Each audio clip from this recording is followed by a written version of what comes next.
Hi, my name is Kevin Retscher, owner of First Meridian Mortgage, and today what I want to discuss is one of my favorite loans. It is the no-cost refinance. And I think it's highly important that you understand there is a formula to understand the no-cost refinance. There are many lenders out there that will do a refinance for someone and it'll be a no out of pocket, and the client thinks they're getting a no-cost refinance and they're not. And the lender is just rolling everything in the loan. So do not make the mistake of calling up a lender and saying, I want to refinance and I don't want to bring any money to the table. What you want to say in that instance is, I want a no-cost refinance and I'm willing to bring my escrows and a payment to the table, or I want to roll those in, but I still want a no-cost refinance, okay? So you need to understand the ability to actually check whether or not you're getting a no-cost refinance. On your loan estimate, you want to look in box J to see if there's a credit there that offsets your closing cost. That is one simple way on the documents to look at it.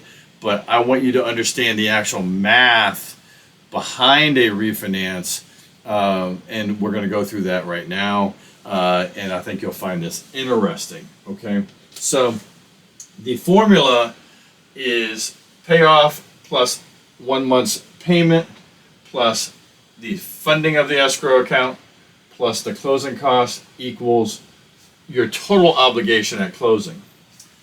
That's your total obligation. Then we subtract off lender credits, we subtract off your loan amount, and then you have cash at closing. So yes, there can be cash at closing on a no-cost refinance, okay? Bring that number over here, cash at closing. You get skip a payment, that's where you recoup this money. You get your escrows back from your current lender, that's where you should come back to even here, or fix any deficits that you may have in your escrow. The closing costs should be offset by the lender credit. Therefore, the loan amount should equal the original loan amount, which then means that you get a no-cost refinance. It's as simple as these two offset each other. These two offset each other. These two offset each other. The original loan amount should be the same, and you should have a no-cost refinance, okay? Now, that's how you cancel out some of the obligations. Let's get into some of the math, which does get a little bit more complicated. First, we have to discuss payoff, okay, and interest.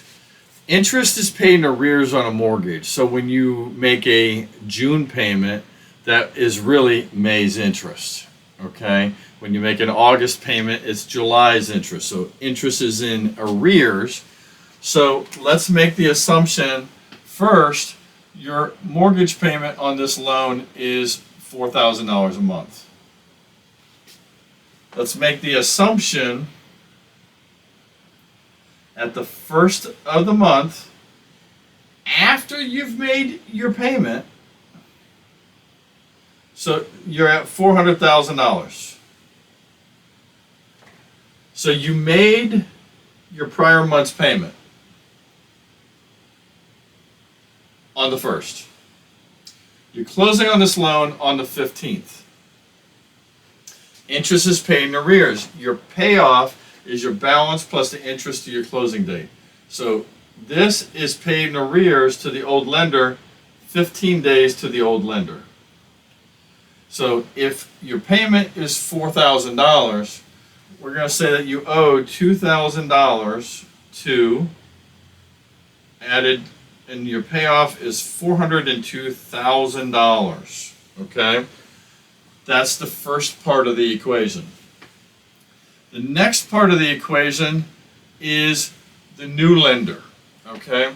New lender is the only time you're ever going to prepay on your mortgage, and that's to get it to the first of the next month. So you're going to prepay these to the new lender, okay? And we're going to say that we saved some money on this, and we're going to say that that's $1,900. Okay, that $1,900 gets shifted over here into the prepaids for the escrow. So $1,900 in interest goes into the prepaids and the funding of the escrow. So new lender gets that. Then we have to look at escrows. Okay, mortgage companies are allowed a 2-month cushion.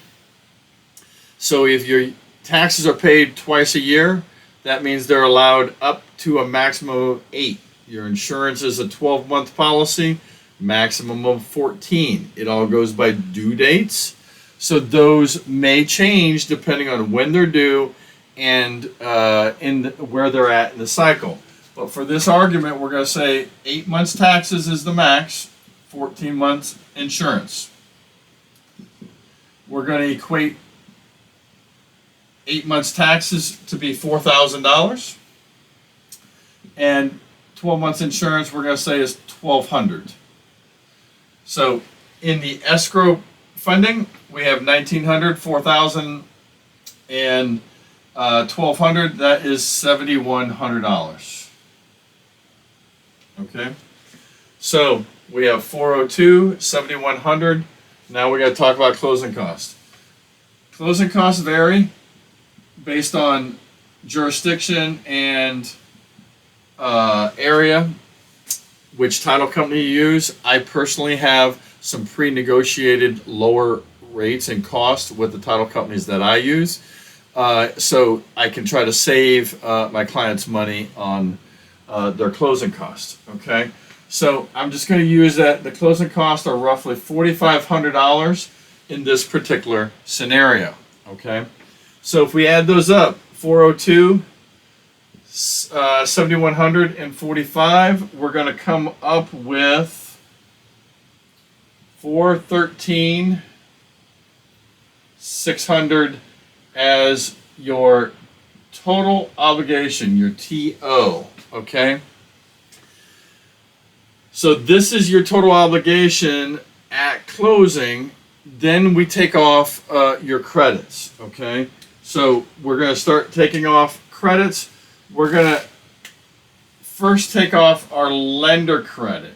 And how do we get a lender credit? Okay, this is going to be a quick class on interest rates. So everyone knows if you pay points, you get a lower interest rate. Then if you get a 0-point loan, then you only have to cover the closing costs. And then if you take a slightly higher rate, the lender technically pays you above par premium or points or negative points. Okay, so as an example, if 5 3/4 was paying a cost of 1 point, you would have to, if you took that, you'd have to pay a point plus closing costs. At 6%, no points, you would just pay the closing cost. At 6 1/8, they're giving you a credit of roughly a half of a point. Half a percent times the 400,000 would be $2,000. 6 1/4, they're paying 1 point. 6 3/8, they're paying 1 1/4. So in this particular situation, what we're looking for is the best deal that pays you the best credit to offset your closing costs. So let's assume that it's somewhere in the 6 1/4 to 6 3/8 range. We get a credit of $4,500 that matches our closing cost. Okay, I actually have a lender that I can specifically customize a credit to actually match closing cost. Okay, not all lenders will do that. Then we have minus the actual loan amount, $400,000, equals our cash to close. So if we do this math, we're at $9,100 due at closing. Okay, you're going to say, Kevin, this is supposed to be a no-cost refinance. Why am I bringing $9,100 to the closing table? This is cash flow. It's not cost. We offset the cost here by having a credit that matched the actual closing cost. Okay, we're going to bring this cash to close number down to here, and then we're going to skip a payment. That's $4,000. Then we're going to get our escrow refund back. Escrow refund is this portion, $5,200 roughly. Okay. At that point, we're positive the $100, the difference between the one payment and the $4,000, the $1,900 and the $2,000. That's $3,900 versus $4,000. Okay, so that equals a no-cost refinance. Okay, that is the math. Okay, there are a few more things to understand. Okay, one of those things is this escrow account will not be perfect. You could have more money in your escrow than what's needed. That's rare because when taxes increase, there's usually a delay in correcting that escrow. Your old lender would do an escrow analysis at some point. So if there was a deficit, it would catch up. When we do the new loan, they're going to use the new taxes and new insurance, so they could be a situation where your refund is slightly lower than what you put into your new account. But the benefit is your new account will be set up properly, and you're not going to have a double whammy increase when they do that escrow analysis. Okay, so couple things. Clients like to say, well, Kevin, should I do a no-cost refi if, in fact, I've already paid 2 years on my mortgage, right? So let's say this current mortgage that we had was at 7%, and we're in the 28th year, right? So you can do a few things. It's a pet peeve of mine to think that you go backwards. If you're doing a no-cost, and the interest rate you're getting is below what you currently have, there's no way you go backwards. Okay? Now, a few things. If you want to continue the same pace, set the new loan up for 28 years and just put the savings in your pocket. Okay? If you're super smart and you're worried about that scenario, not all lenders will let you do a 28-year. If they don't, you do the 30-year and you calculate out the payment so that you add whatever extra dollars that may be so that you pay it off in 28 years. If you're super smart, right? If you're comfortable with that payment, you continue to pay that payment on the new loan until you refinance again, and you might be paying it off at a 25-year pace with the savings versus at 6 1/4 or 6 3/8 versus 7. So term is a function of what you pay, right?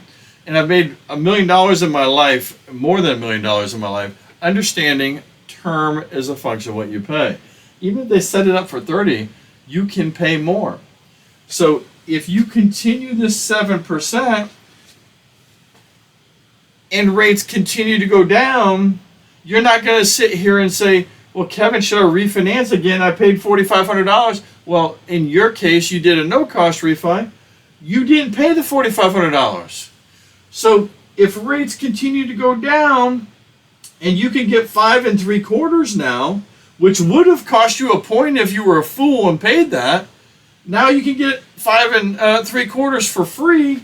You refinance again at no cost. And if you're super smart, you continue to pay that 7% because it was comfortable, right? And now you might be paying it off at a 20-year pace. And you were just paying what you originally were paying. There's nothing wrong with also just setting the term for whatever the new term would be at that time, taking that money and paying off another bill or investing for kids' college, things of that nature. So how you invest this money does matter, okay? If you took a 30-year mortgage, paid the minimum payments, this loan would have paid off in 28 years. Someone might say, oh, you got 2 extra years because you're refinanced. Keep in mind, before you make the statement that you went backwards, you have to tell me what you did with the savings for 28 years. Add that all up, subtract that remaining 2 years, and see if you came out ahead or behind. If you invested that money for 28 years, you're probably going to be ahead. Okay. A lot of people ask, how many times can I do a no-cost refi? Basically, you can do a no-cost refi every 6 months.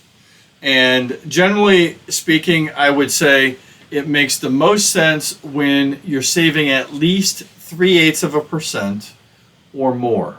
Okay, on a $400,000 deal, 0.3% would be $1,500 a year.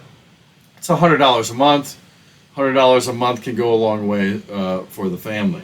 Okay, that is essentially the formula for a no-cost refinance. Now, a couple things. Beware of the guy that says in a refinance you can skip 2 payments. Here, no one really skipped 2 payments. 15 days went to the old, 15 days went to the new.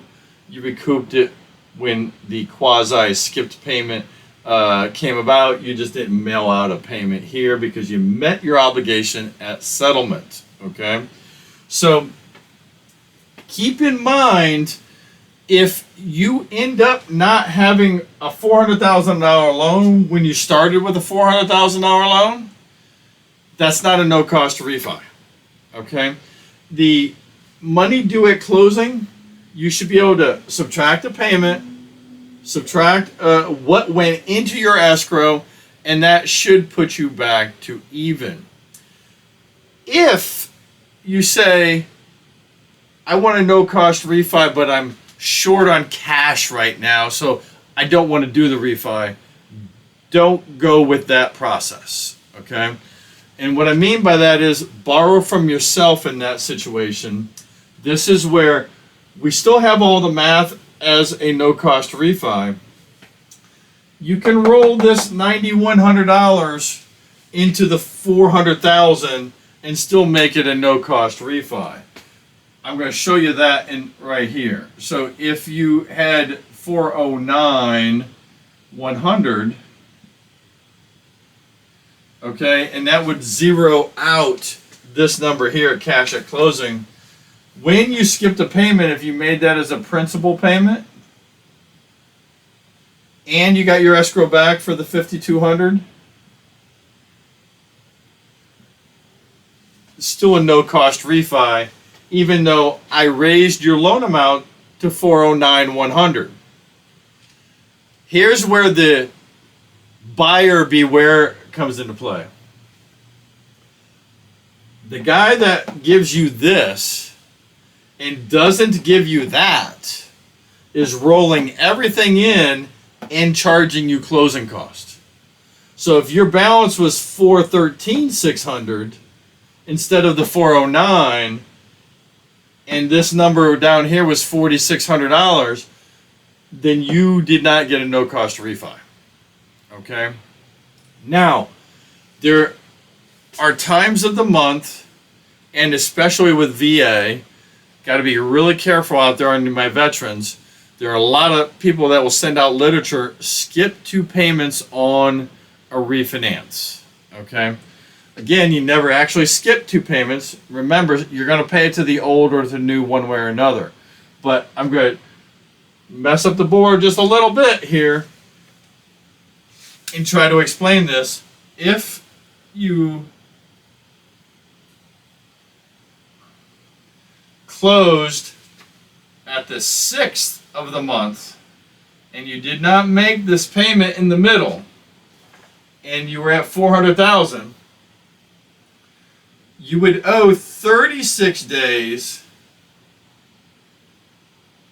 back to the $400,000. So that would put, let's say, payment normally is $4,000, 6 days. We're just going to say $5,000.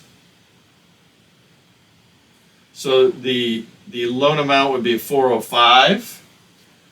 And we're going to just say, for the sake of arguments, let's say that you closed on the 10th so that the math will work. So $405. And then the new lender got their $3,000. So that then goes up into the prepaid section, and you didn't mail out a payment here, and you didn't mail out a payment here, but all these numbers are increased by $4,000. Okay? It still works out the same, because you would then skip 2 payments. This one and this one, if you in fact had to bring $13,100 to the table. So on a refinance, unless you're trying to get cash out, and here's the thing, the lender allows you to roll everything in. On Freddie Mac loans, you're allowed up to 1% of your loan amount cash back. Fannie Mae, you're only allowed $2,000.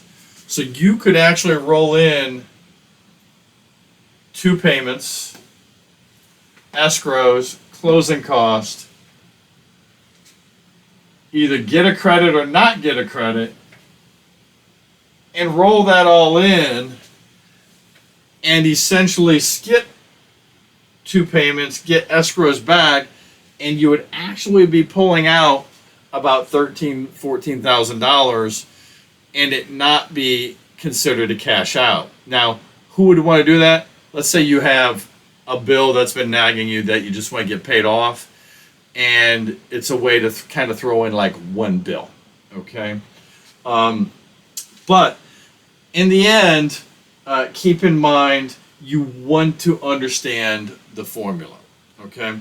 How often can you do a no-cost refi? As often as it makes sense. I've had clients from Freddie Mac that have done as many as 13 no-cost refis, never paid any closing costs whatsoever. They continued to pay their higher amount. When I first met the gentleman, he was like 8.25. 13 refis later, we'd got him down to all the way down to 1.99 on a 7-year fixed rate, and then he paid off his house. And he paid his house off a lot quicker than he ever would have had he not taken advantage of those no-cost refis. Okay. So again, just to recap, my name is Kevin Retscher, First Meridian Mortgage. I've been doing no-cost refis for approximately 30 years. I feel it's the only way to chase down the market using the bank's money by taking a slightly higher rate.